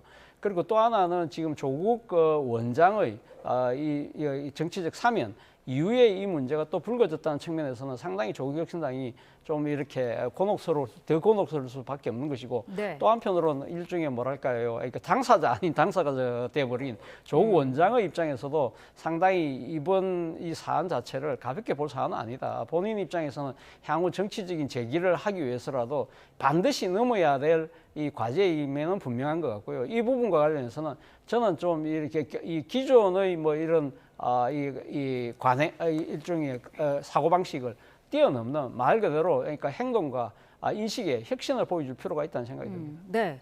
이렇게 되면서 조국 원장이 예상보다 빨리 당의 전면에 등판하는 거 아니냐라는 전망도 있고 조국 혁신당의 어쨌든 상징이 조국 원장이기 때문에 책임에서 완전히 자유로울 수는 없다 이런 지적도 있거든요. 어떤 의견이실까요? 말 그대로 조국 혁신당이잖아요. 조국을 간판으로 건 당입니다. 그러면 아무리 비당원 신분이라고 했고 그다음에 영어의 몸이 됐다고 하더라도 그 당시에 이미 다 그 안에서 다 보고받았다는 게 이제 다 지금 보도가 나오는데 그래서 아무런 지침도 하지 않고 그다음에 나오자마자 이 부분에 대한 질문을 피하고 자신의 사면을 요구해줬던 조계종 총무원장을 찾아가 선물을 전하면서 감사 인사를 전한다? 어느 게 더 급합니까? 그러니까 저는 그 조국 전 대표가 저런 모습을 보면서 질문을 합니다, 기자들이. 왜냐하면 중대한 사안이니까. 근데 나중에 하겠다. 아니, 그러니까 뭐가 중요합니까? 정치인이 어떤 자리에 있어야 하는지, 어떤 말을 해야 되는지, 어떤 행동을 해야 되는지 판단하는 게 처음이자 사실 마지막입니다. 그런데 거기에 대한 공적과 사적인 영역을 구분하지도 못하는 저분이 앞으로 계속 정치를 하시겠다? 많은 분들이 동의해 줄 수 있을까요? 그리고 이거는 조국 혁신당 내에서 이루어졌고 본인이 비당원 신분이라고 아무리 얘기하더라도 본인이 그러면 비당원 신분에서 출소할 때 의전 받은 거 이거는 당원이어서 받았습니까? 그러니까 앞뒤 설명이 안 되는 거예요. 그리고 페이스북에 올리고 얼마 전에 보니까 이제 뭐 경청하는 모습을 또 페이스북에 올리는데 네. 이런 중대한 일들은 말로써 행동으로써 결과로서 나타나는 거지 사진 한 장이라는 이미지로 나타내는 건 절대 아닙니다. 저는 어찌됐건 다시 이제 조 전 대표가 조 원장이 다시 빨리 등판하는 계기가 될 것 같습니다만 네. 아마 두고두고 이거는 이제 조 원장의 아마 정치 인생의 꼬리표가 될 것 같습니다. 왜냐하면 사회적 약자를 보호하고 그다음에 어떤 소수자들을 좀 감싸는다는 그런 쇄빙성 역할을 한다는 그런 그 조국 혁신당의 취지가 결국에는 강자를 대변하고 그다음에 그것보다도 더한 기득권의 모습을 보여줬다는 건 이번에 조 전 대표에게 매우 뼈아픈 사안이 될 것 같아서 앞으로 이런 부분들은 조 전 대표가 어떤 대선 행보를 하든지 간에 상당한 정치적 부담이 될 거라는 생각이 듭니다. 네. 이번 사태로 민주당의 최강욱 교육연수원장도 직에서 내려온 상태인데 지금 정청래 대표는 윤리심판원에 이 최강욱 전 원장을 회부하지 않았습니까? 직에서 내려온 것과 상관없이 징계도 이루어질까요? 글쎄요, 뭐 이 부분은 좀 지켜볼 대목이 아닐까라는 생각이 듭니다만 일단 뭐 사실 이 지금 최강욱 전 의원이 민주당 소속이긴 하지만 이 사안이 된 문제가 된 것이 타당의 문제잖아요. 그렇기 때문에 그러니까 지금 다른 당인 이제 지금 그러니까 문제가 불거졌던 조국혁신당에서 지도부가 사퇴하고 이런 상당한 내용을 겪고 있는 상황이기 때문에 민주당 입장에서는 이걸 질질 끌 생각은 별로 없을 것 같다는 생각이 듭니다. 그렇기 때문에 뭐 이런 징계를 계속적으로 추진하기보다는 일단 저희가 최강욱 전 의원이 자신의 직을 물러나는 상태이기 때문에 아마 빨리 조기 마무리하지 않을까라는 생각이 듭니다만 그럼에도 불구하고 이 최강욱 전 의원을 당직에 임명했던 이 정청래 대표의 정치적 책임은 여전히 이 꼬리를 물고 계속되지 않을까라는 생각이 듭니다. 네, 알겠습니다. 자, 속보가 한 가지 들어와서요. 잠시 전해드리겠습니다. 미국 조지아주의 대규모 한국인 구금 사태와 관련해서 트럼프 미국 대통령이 언급을 했는데요. 한국과 좋은 관계를 유지하고 있다라고 밝혔습니다. 현대 공장 문제로 인해서 양국의 긴장이 고조되지는 않았다라고 밝혔습니다. 자, 다시 한번 전해드리겠습니다. 트럼프 미국 대통령이 우리나라의 지금 조지아주 대규모 구금 사태와 관련해서 한국과는 좋은 관계를 유지하고 있고 이번 사태로 양국 간의 긴장이 고조되지는 않았다라는 입장을 밝혔습니다. 자세한 내용 들어오는 대로 다시 전해드리도록 하겠습니다. 네, 전국 이슈는 오늘 여기까지 듣도록 하겠습니다. 차재원 부산 가톨릭대 특임교수 최수영 시사평론가와 함께했습니다. 고맙습니다.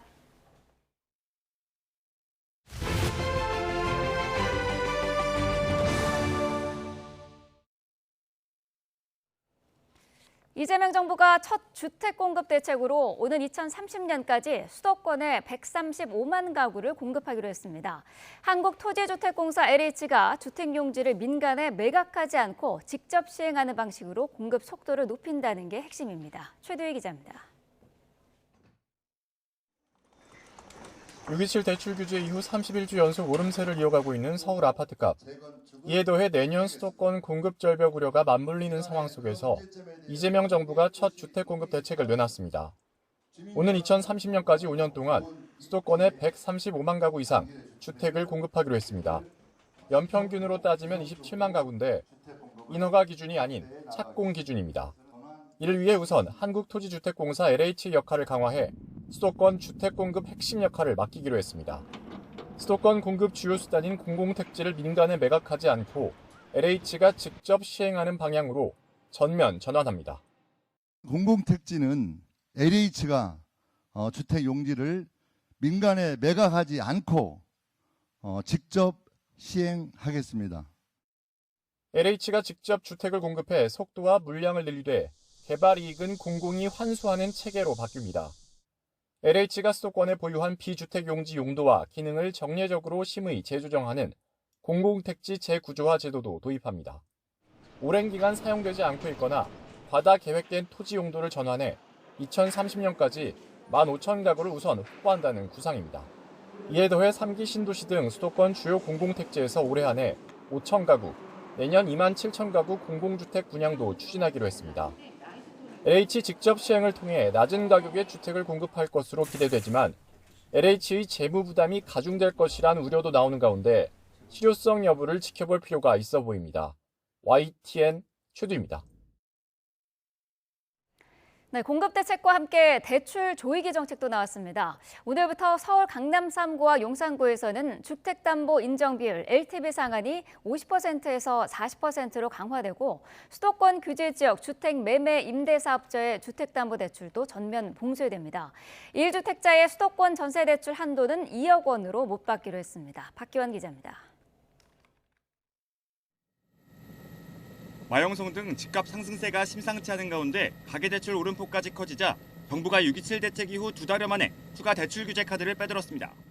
먼저 서울 강남 3구와 용산의 LTV, 주택가격 대비 담보대출 한도는 50%에서 40%로 강화됩니다. 주택 수요도 더욱 촘촘히 관리하겠습니다. 규제지역 LTV를 50%에서 40%로 낮추는 등 대출 규제를 보완하고 수도권과 규제 지역 내 주택을 담보로 하는 주택 매매, 임대사업자 대출은 사실상 금지됩니다. 가계대출 규제를 피해 사업자 명의로 담보대출을 받는 꼼수를 막기 위해서입니다. 주택을 새로 지을 때의 최초 대출과 임차보증금 반환 목적의 대출은 예외로 뒀습니다. 6.27 대책보다 규제 대상은 좁아졌지만 현금 부자만 집을 살 수 있다는 건 마찬가지라는 우려도 나옵니다. 일반적으로 이 주거사다리라고 표현할 수 있는 대출이라든지 하는 분을 막아버리니까 현실적으로는 현금을 갖고 있는 부자들만 시장에 참여할 수 있는 구조를 만드는 거죠. 1주택자가 수도권과 규제 지역에 전세 대출을 받을 때 한도도 2억 원으로 일어나다면서 1인당 평균 6,500만 원씩 줄어들 전망입니다. 2억 원에서 3억 원까지 보증 회사마다 달랐던 기준을 통일하면서 전세 대출 관리 강화를 위한 포석을 깐 것으로 해석됩니다. 정부는 전세 대출에 대한 DSR 확대 적용과 보증 비율 축소 방안에 대해선 가계부채 상황 등을 고려해 결정하겠다며 여지를 남겼습니다. 이와 별개로 주택담보대출을 많이 내줄수록 은행이 더 큰 부담을 지는 방식으로 하는 주택금융신용보증기금 출연 기준도 내년 4월까지 개편할 예정입니다. YTN 박견입니다. 네, 기존 주택담보대출 차주들의 대환대출은 한도 제한 없이 허용이 됩니다. 금융위원회는 생활안정자금 목적 주담대 한도를 2억 원으로 제한한 6.27 대책 이후 대출 갈아타기가 불가능해졌다는 지적과 관련해 이같이 밝혔습니다. 금융위는 증액 없는 대환대출의 경우 1억 원의 한도 제한 없이 허용하는 방향으로 제도를 개선하겠다고 설명했습니다. 지난 주말 전북 군산에 시간당 150mm 넘는 기습 폭우가 쏟아졌습니다. 익산과 김제에도 시간당 100mm 안팎의 많은 비가 내리면서 침수 피해가 속출했습니다. 오선열 기자입니다. 골목길이 온통 흙탕물로 가득 차 있습니다. 하늘이 뚫린 듯 쏟아진 비에 도심 곳곳이 순식간에 물바다로 변했습니다. 주행 중인 차량은 윗부분만 겨우 드러낸 채 물에 잠겼습니다. 많이 왔죠. 막 붓다시피 많이 왔어요. 예, 그리고는 차가 저기 위에 저거 지붕만 보일 정도로. 그리고 여가 이렇게 지대가 얕아갖고. 비가 그친 도로에는 물에 젖은 생활용품이 가득하고 주차된 차량 트렁크엔 빗물이 그대로 고여 있습니다. 성인 허리 높이까지 물이 차오른 식당은 냉장고와 에어컨마저 고장났습니다.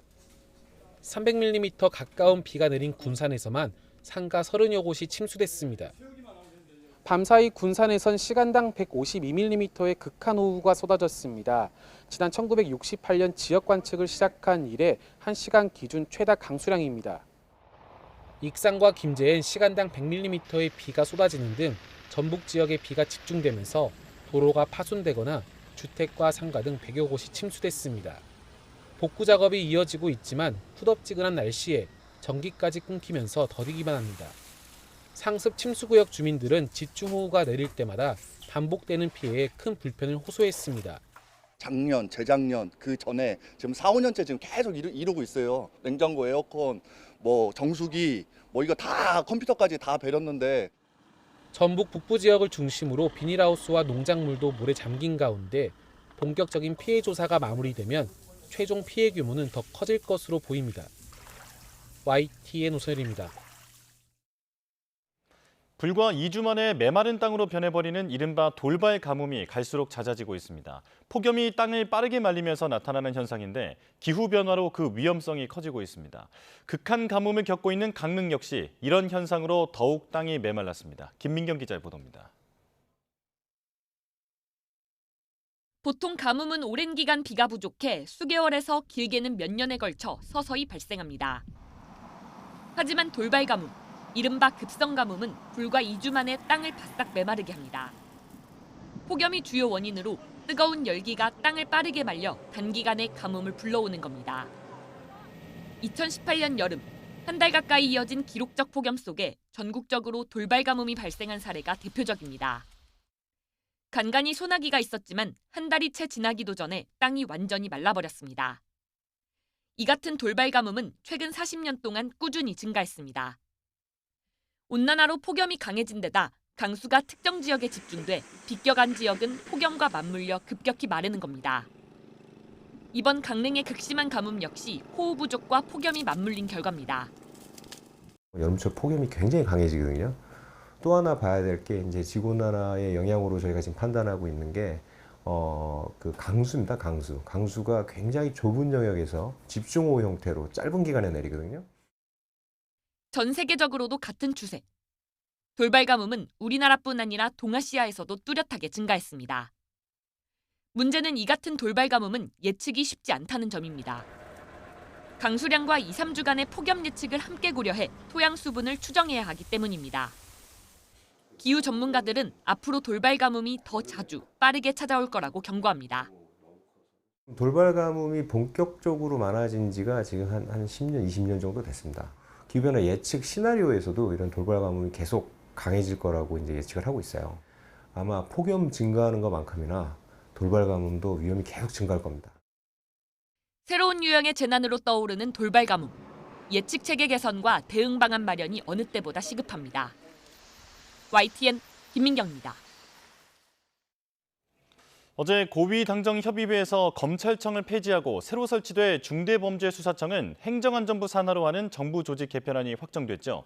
노만석 검찰총장 직무대행의 출근길 현장으로 가보겠습니다. 그렇습니다. 그럼 헌법에 명시되어 있는 검찰이 법률에 의해서 지금 개명당할 위기에 놓였습니다. 하지만 이 모든 것이 우리 검찰의 잘못에 기인한 것이기 때문에 저희들 그 점에 대해서는 깊이 반성하고 있습니다. 그리고 또 향후에 검찰 개혁 방향에 대해서 세부적인 방향이 진행될 것인데 그 세부적인 방향은 국민들 입장에서 설계가 되었으면 하는 바람입니다. 예. 그리고 보안 수사권 존폐 논란도 예상이 되는데 좀 입장이 있으신지요? 예, 그것도 충분히 앞으로 진행되는 과정에서 저희 검찰도 입장을 내도록 그렇게 하겠습니다. 차장님, 행안부 산하의 중수청. 네, 노만석 검찰총장 대행의 입장을 들어봤습니다. 이번 정부 조직 개편안은 검찰의 잘못으로 기인한 만큼 이에 대해서는 깊이 반성한다라는 말을 했고요. 그리고 앞으로의 개혁 방향에 대해서는 국민 입장에서 설계되기를 바란다라고 짧은 입장을 밝혔습니다. 자세한 소식은 들어오는 대로 전해드리겠습니다.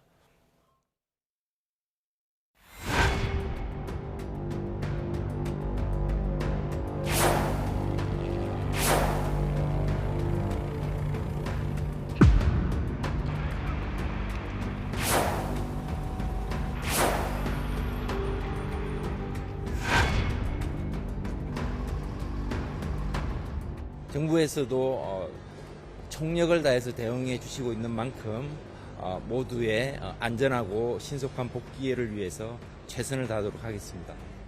300명이 넘는 우리 국민이 포함된 것으로 파악되고 있습니다. 필요하면은 제가 워싱턴에 직접 가서 미 행정부와 협의를 하는.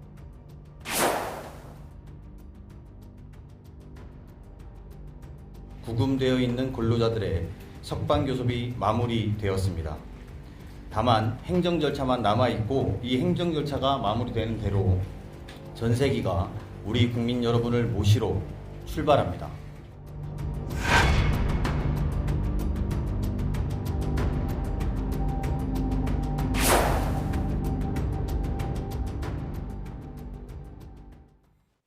조지아주 한국인 구금 사태와 관련해 트럼프 대통령이 조금 전 현대 공장 문제로 한국과 관계에 영향이 없을 것이라고 밝혔습니다. 미국 현지 분위기 자세히 살펴보겠습니다. 이상현 애틀란타 K 대표 연결합니다. 대표님 나와 계십니까? 네, 안녕하세요. 네, 자 트럼프 대통령이 한국과 관계가 좋다면서 이번 사태로 문제가 없을 거라고 얘기를 했습니다. 사실 어제까지만 해도 이민 당국이 할 일을 한 것이다. 나는 잘 몰랐다 이런 얘기를 했었는데 뉘앙스가 좀 바뀐 것 같거든요. 어떤 배경이 있을까요? 예, 어제 그 한국 정부에서 대통령실에서 발표를 하지 않았습니까? 그 교섭이 마무리되고 300명 전원이 무사히 돌아올 수 있게 됐다고 한 걸 보면 아마 마쿠 교섭이 있었던 것 같고요. 그 과정에서 트럼프가 원하는 것을 얻지 않았을까라는 그런 해석이 나오고 있습니다. 트럼프가 이제 무엇을 원했는지는 뭐 나중에 밝혀지겠지만 트럼프가 협상 과정에서 원하는 것을 얻었고 지금 좀 만족한 상태다라고 지금 보여집니다. 예, 자 트럼프 대통령이 협상 과정에서 원하는 것을 얻었다라고 말씀하시고 그리고 이제 정확한 내용은 추가 확인이 필요하다라고 말씀을 해주셨는데 혹시 추측하시기로는 한미 정상회담이라든지 한국과 미국의 경제 협력이라든지 이런 부분에 관련된 내용일까요? 뭐 여러 가지 추정 지금 단계이긴 하지만요. 지금 미국에서도 같은 경우 그 상호 관세가 2심 항소심에서 불법 판결이 나왔습니다. 그래서 대법원까지 가서 이게 해결해야 되는 문제고, 그다음 또 뭐 여러 가지 한국과의 관세 협정도 발표가 되질 않았기 때문에 농수산물 관세라든지 뭐 그런 세부적인 문제에 대한 조정이 또 필요한 사항도 많이 있지 않습니까? 그런 부분에 대한 추정도 해볼 수 있을 것 같고요.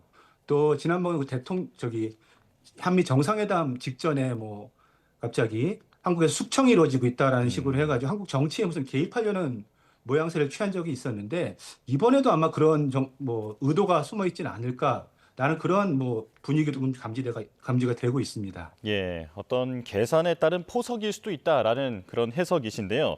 자, 일단 이번 구금 사태에 대해서 현재 언론들도 상당히 비판적인 논조로 이야기를 했죠. 네, 뭐 모든 주류 언론을 비롯해서 지역 언론 같은 경우도 꼭 이렇게까지 특히 미국에서 가장 큰 투자 중에 하나를 이런 식으로 단속하는 것이 맞느냐, 무리하게 무슨 군사작전처럼 하는 것이 맞느냐 하는 부분에서 굉장히 많은 비판이 있었고요. 트럼프는 거기에 대해서 좀 냉소적으로 반응을 하긴 했지만, 예.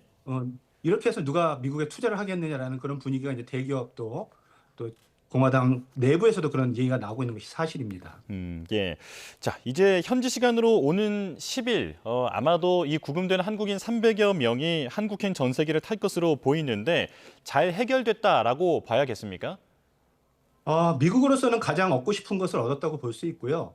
이번 단속을 통해서 트럼프 같은 경우는 보수층 결집이라든지 공화당 내 파워 게임 이런 부분에서 굉장히 많은 이익을 얻었던 것으로 보이고요. 또 이렇게 선심 쓰듯이 석방한다고 하면서 한국과의 외교 관계도 그르치지 않는 모양새를 보여줘서 트럼프로서는 최선의 카드였다고 보고요. 한국으로서는 최악은 피했다, 차선을 택했다라고 볼 수 있을 것 같습니다. 이렇게 300명을 그 비자 문제로 불법 상황에서 체포된 사람을 이렇게 풀어주는 경우는 전례가 없었던 일이거든요.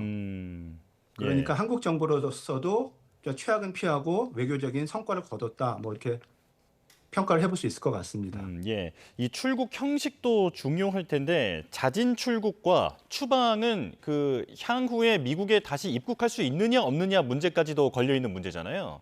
네, 그렇습니다. 자진 출국 같은 경우는 이제 법률상으로는 미국에 다시 입국하는 데 아무런 제한이 없다고 합니다. 하지만 그 기록은 계속 남아있기 때문에 실제 대사관에서 비자를 잘 내주지 않는 그런 케이스가 많기 때문에 불이익이 아예 없는 것은 아닙니다. 하지만 추방의 경우 최대 10년까지 미국에 이제 입국을 할 수가 없기 때문에 또 말이 10년이지 결국 그렇게 추방된 사람들은 미국에 거의 못 돌아온다고 봐야 하거든요. 그러니까 추방당하지 않는 것만으로도 굉장히 좀 선방을 한 것인데 그렇다고 해서 자진 출국이 꼭 모든 것이 다 해결되는 그런 해법은 아닌 것으로 보입니다. 예. 자, 이번 사태에 대해서 애틀란타 한인사회에서도 많은 도움을 주셨다고 들었는데 구체적으로 좀 설명해 주실까요? 예. 애틀란타 한인 단체하고 한인 변호사들이 있습니다. 이분들이 이제 같이 공조해서 법률 구조라든지 이런 것에 좀 나섰는데 사실 대부분의 분들이 한국에서 오신 기업에서 파견되신 분들이라 한국 기업에서 고용한 변호사, 로펌들이 많은 일을 본 것은 사실입니다. 하지만 저희들 모금 같은 것도 하고 힘을 모아서 한국에서 오지 않고 현지에서 잡혀와 가신 분들도 많이 있거든요. 체포되신 분들도. 그런 분들 같은 경우는 구호가 계속적으로 필요하기 때문에 그런 분들에 대해서 계속 지금 모금도 하고 있고 또 법률 구조라든지 가족들 안내라든지 이런 부분들 지금 책임지려고 준비하고 있습니다. 예. 자, 앞서 미국 이민 당국이 공개한 단속 영상을 보면 그냥 연행하는 게 아니라 손발을 쇠사슬로 구금해서 끌고 가고 그리고 수백 명이 동원돼서 대규모로 단속을 하는 그런 장면을 볼 수 있었는데 인권 측면에서도 문제 삼을 수 있을 것 같습니다. 현지 분위기는 어떻습니까? 예, 보통 이런 불법 취업 노동자들 단속할 때 쇠사슬 같은 것이 많이 동원되는 것은 사실입니다. 하지만 지금 이 현대자동차 같은 공장 같은 경우는 그런 불법 취업자들을 잡는 것이 아니라 한국에서 파견된 직원들을 그 비자 확인도 하지 않은 상태에서 이렇게 쇠사슬과 지프타이까지 동원해서 했다는 것이 좀 한국에서 보기엔 좀 충격적이겠죠. 예. 그리고 이건 좀 무리한 단속 아니냐. 이분들 다 한국에서 와서 비자를 갖고 오신 분들인데 무비자였든 어쨌든 간에 미국에 합법적으로 입국해서 그 현장에서 어떤 작업을 했었는지 그런 거 확인하지도 않고 무조건 비자가 좀 잘못됐으면 바로 다 이렇게 쇠사슬까지 채웠어야 되느냐. 또 그리고 너무 강압적인 상황이었거든요. 총까지 들고 정말 범죄자 다루듯이 한 것이 맞느냐 해서 인권단체에서도 많이 문제를 삼고 있는 지금 상황입니다. 예. 자, 그런가 하면 토리 브레넘이라는 한 정치인이 이번 단속을 내가 제보했다라고 주장을 하고 나섰는데 그러다 보니까 지금 이 구금 사태가 어떤 정치적 계산에 의한 행위 아니었느냐 이런 분석도 나오고 있는 것 같습니다. 현지에서는 어떻게 보고 있습니까? 예, 사실 조지아 정치인들도 좀 취재를 해보고 했는데요. 이 토리 브레넘이라는 이 여자 혼자서 이 신고를 해서 될 문제는 아니었고요. 예. 그 취재 결과 지속적으로 이 현지 노조들이 있습니다. 건설 노조, 미국인들이죠. 예. 이 사람들이 그 현대자동차 LG 그 플랜트 공장이 미국인들을 고용하지 않고 계속 한국에서 데려온 한국인들과 한인 기업들만 계약하고 있다 그래서 6개월 전부터 계속 이민 당국에 신고를 한 것으로 지금 나와 있습니다. 그러니까 그런 현지에 있는 이 백인 노동자들, 트럼프의 주 지지층이죠. 예. 이 사람들과 이런 이 트럼프를 지지하는 마가 진영의 정치인들이 이 신고를 해서 이게 아마 시작이 된 것으로 그것은 확실해 보이고요. 근데 그것을 이제 결행한 것은 트럼프의 결정이기 때문에 그 과정 또 이 시기가 또 미묘하기 때문에 그것은 아마 정치적인 의도가 있지 않을까. 그러니까 이런 지지층들의 불만을 자기의 정치적 의도로 해서 여러 가지 이득을 보려는 계산이 아니었을까 그런 뭐 해석을 해봅니다. 예. 자, 그래서 왜 하필 한국 그리고 이 조지아주에 있는 공장이 타깃이 됐느냐 이 부분에 대한 배경을 분석할 때 조지아주가 미 대선의 핵심 경합주 중 한 곳이고 전임 대통령인 바이든 대통령의 어떤 일자리 창출 성과로 내세워졌던 곳이기 때문에 이곳을 노렸다라고 하는 분석도 있더라고요.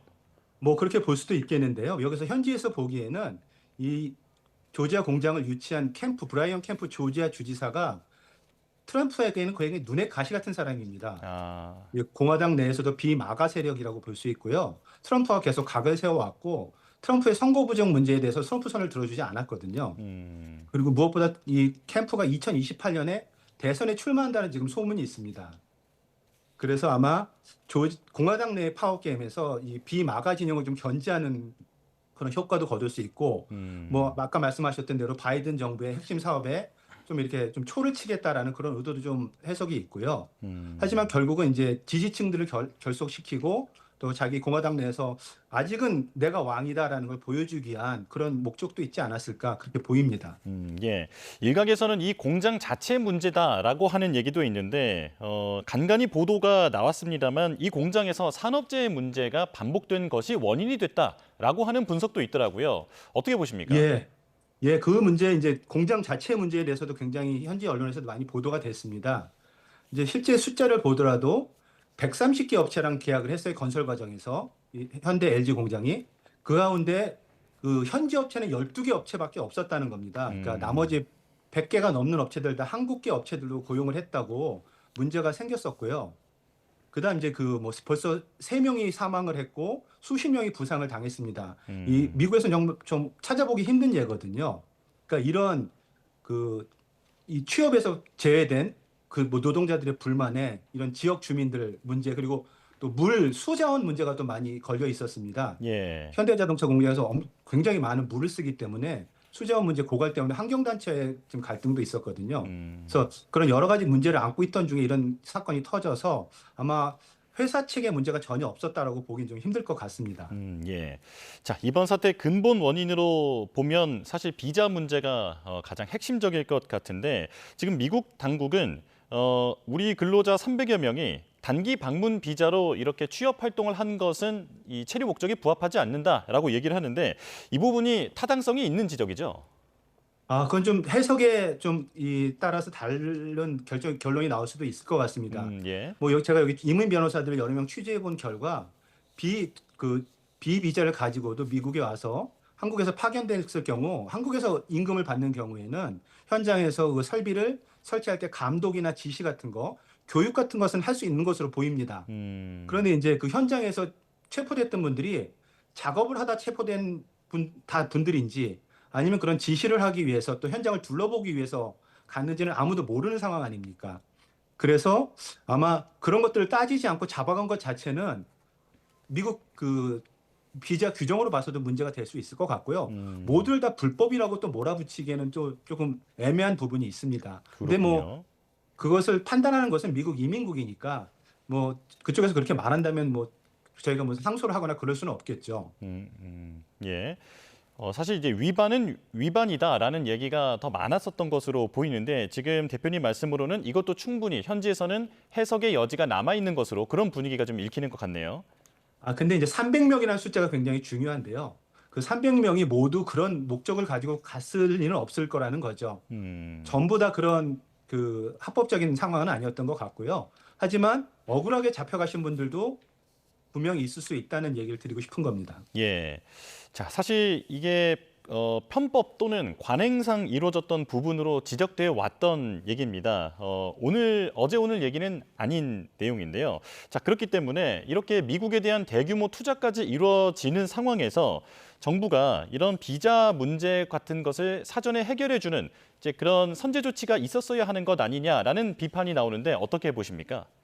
예, 무엇보다 이제 여기 현지에서 가장 중요하게 생각하는 게 E4라는 비자가 있습니다. 예. 그게 그 FTA를 맺은 국가에 주는 것인데 저희보다 인구도 훨씬 적고 투자도 훨씬 적은 호주가 10,000명 이상을 받고 있거든요, 1년에. 근데 저희는 한국은 한 명도 받지 못하고 있습니다. 이게 예. 그 20년 전에 그 FTA 협정을 할 때부터 그 제기가 됐던 문제인데 20여 년째 지금 해결이 안 되고 있는 거예요. 이게 정말 그 외교력의 문제가 외교에 역량을 집중해야 될 부분이 여기가 아닌가. 이 10,000명이 해결된다면 만약 이렇게 무리해서 들어갈 필요는 없을 것 같고요. 항상 한국 정부에서 이 부분에 굉장히 좀 신경을 써줬으면 좋겠다는 것이 현지 기업과 한인들의 목소리입니다. 예. 그리고 요즘 사실 그 E2라고 해서 합법적으로 이제 들어가서 할 수 있는 비자도 거의 지금 발급을 안 해주고 있는 상황입니다. 트럼프가 취임한 이후로 예. 한국에 대해서만은 이걸 좀 인정해달라는 그런 요구도 좀 계속 지속적으로 할 필요가 있다고 생각합니다. 예. 자, 말씀을 들어보니까 지금 미국은 FTA를 맺고 있는 5개국, 구체적으로 보면 캐나다와 멕시코, 싱가포르, 칠레, 호주까지는 지금 어떤 쿼터제를 운영하고 있는데 우리는 FTA를 체결했는데도 지금 설명해 주신 것처럼 쿼터가 없거든요. 왜 그런 겁니까? 처음 협상을 할 때부터 이제 이것을 강력하게 밀어붙이지 않아서 빠졌던 거죠. 그 과정에서 뭐 그 20여 전에 왜 이게 빠졌는지는 저도 잘 알지는 못하겠지만 그 위에 계속 이제 미국 이 입법 과정을 보면 되지 않았던 것을 새로 추가하는 것이 더 어렵거든요. 예. 그래서 굉장히 줄기차게 요구는 하고 있지만 미국 의회에서도 이 법이 여러 번 상정이 됐었습니다. 친한계 의원들을 통해서 또 한인 단체들 또 재계에서도 많이 요청을 했었지만 그게 절실하지가 않았던 것으로 보입니다.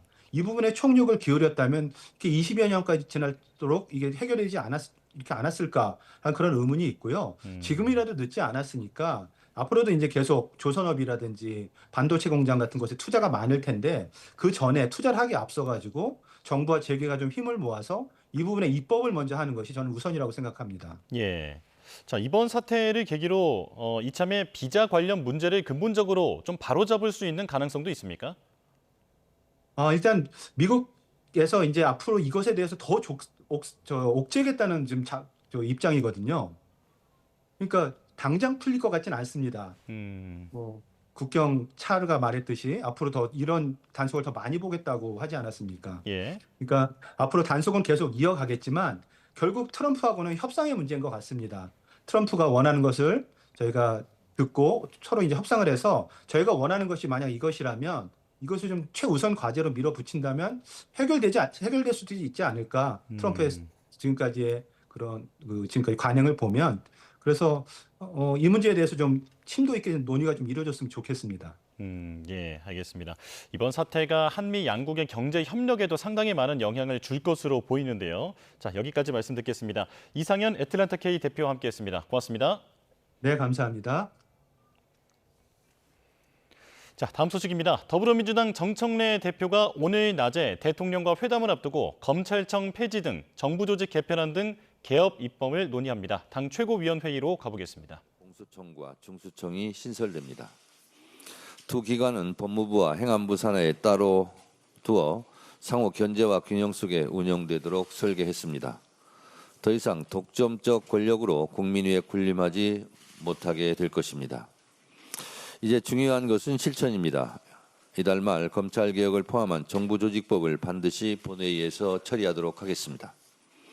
국민 여러분께 약속드렸던 것처럼 올 추석 귀향길에 검찰청 폐지라는 소식을 꼭 들려드리도록 하겠습니다. 검찰을 개혁하라, 수사와 기소를 분리하라는 국민적 열망을 국민과 함께 완수하겠습니다. 국민들 덕분에 검찰개혁은 시동을 걸 수 있게 되었습니다. 국민 여러분께 감사드리며 차질 없이 9월 안에 입법 조치하겠습니다. 검찰개혁은 역대 정부에서 실패했습니다.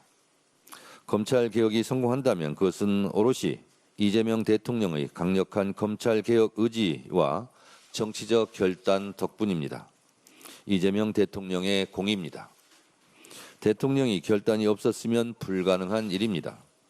이재명 대통령께 감사드리고 추후 후속 조치도 차질 없이 진행될 수 있도록 당정대가 원팀 원보이스로 찰떡공주로 반드시 성공시키겠습니다. 당은 언제나 든든하게 이재명 정부의 개혁 임무와 민생이 국민의 피부에 와 닿을 수 있도록 강력하게 뒷받침하겠습니다. 이재명 대통령의 총력 대응 지시에 따라 미국 조지아주 배터리 공장 건설 현장에서 구금되었던 우리 국민이 석방되게 되었습니다. 주말 동안 국민들의 걱정이 크셨을 것입니다. 유례없는 사태로 가족들과 기업 관계자들, 교민 여러분들께서 마음 졸이셨을 거라 생각합니다. 다행히 구금 사흘 만에 300여 분 모두 긴급 전세기를 타고 가족의 품에 돌아오게 됩니다. 좋은 소식을 전하게 되어 저도 기쁩니다. 국가의 책무는 국민의 생명과 안전을 보호하는 일입니다. 이재명 대통령의 신속한 지시로 정부는 현장 대책반을 가동했고 미국 정부 기업 관계자들과 긴밀히 협력하여 신속히 사태를 해결할 수 있었습니다. 남은 행정 절차도 조속히 마무리되어 신속하고 안전하게 복귀할 수 있도록 만전을 기해 주시기 바랍니다. 검찰이 왜 관봉권 띠지를 분실했는지 조직적인 은폐가 아닌지 국민들은 궁금합니다. 남들 다 패기에 XX더라. 패기는 나 몰라. 책임을 물으면 수사 중, 기억을 추궁하면 1,000건을 기억 못해. 지난 5일 국회 청문회장에 나온 검찰 수사관의 황당한 메모들입니다. 국민의 눈과 귀를 대신해 진실을 묻는 국회 청문회에서 수사관이 청문회를 조롱하고 국민 상식을 우롱한 것입니다. 검찰이 이렇게도 뻔뻔할 수 있는 이유는 국민보다 자기 조직을 더 두려워하기 때문입니다. 분명히 경고합니다.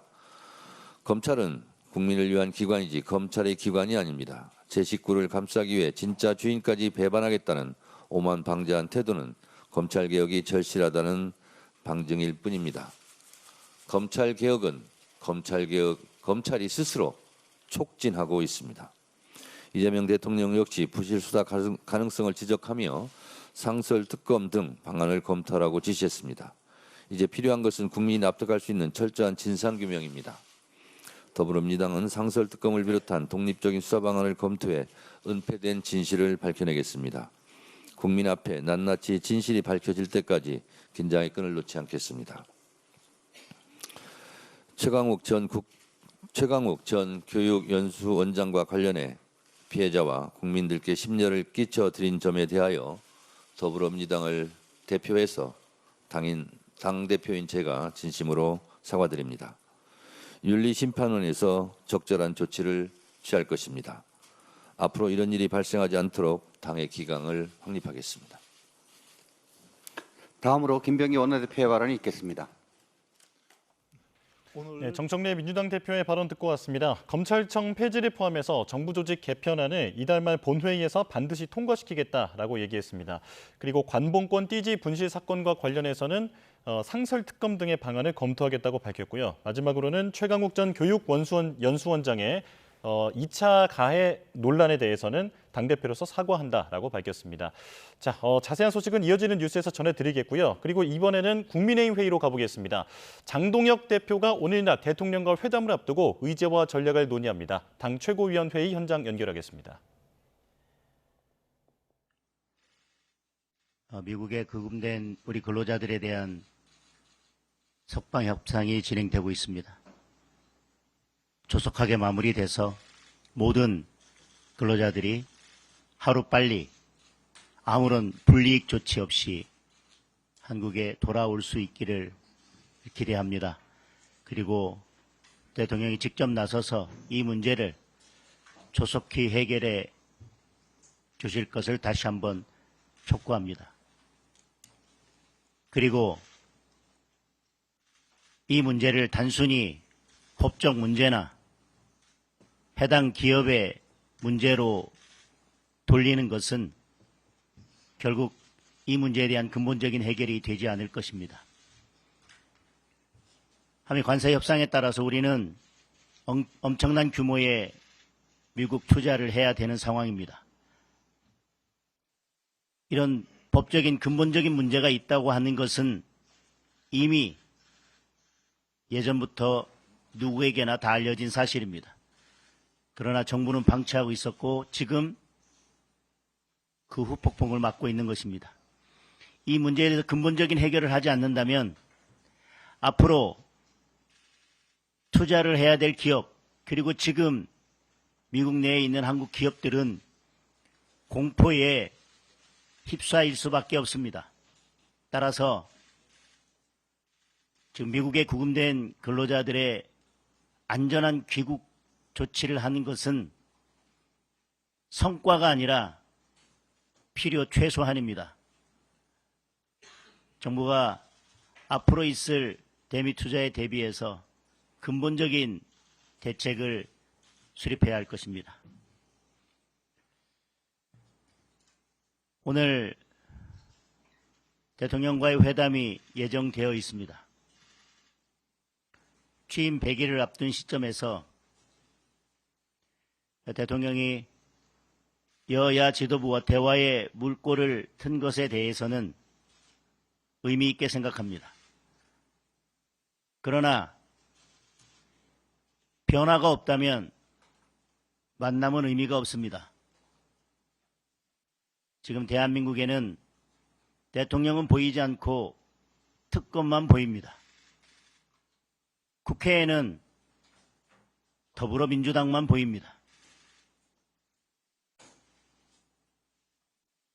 이것을 바꾸고 변화시키는데 대통령이 어떠한 역할을 할 준비가 되어 있지 않다면 이번 만남은 그저 국민에게 보여주기 위한 쇼에 불과할 것입니다. 이번 만남이 지금의 어려운 국정 난맥상을 풀어내고 더불어민주당의 의회 독주를 막아내고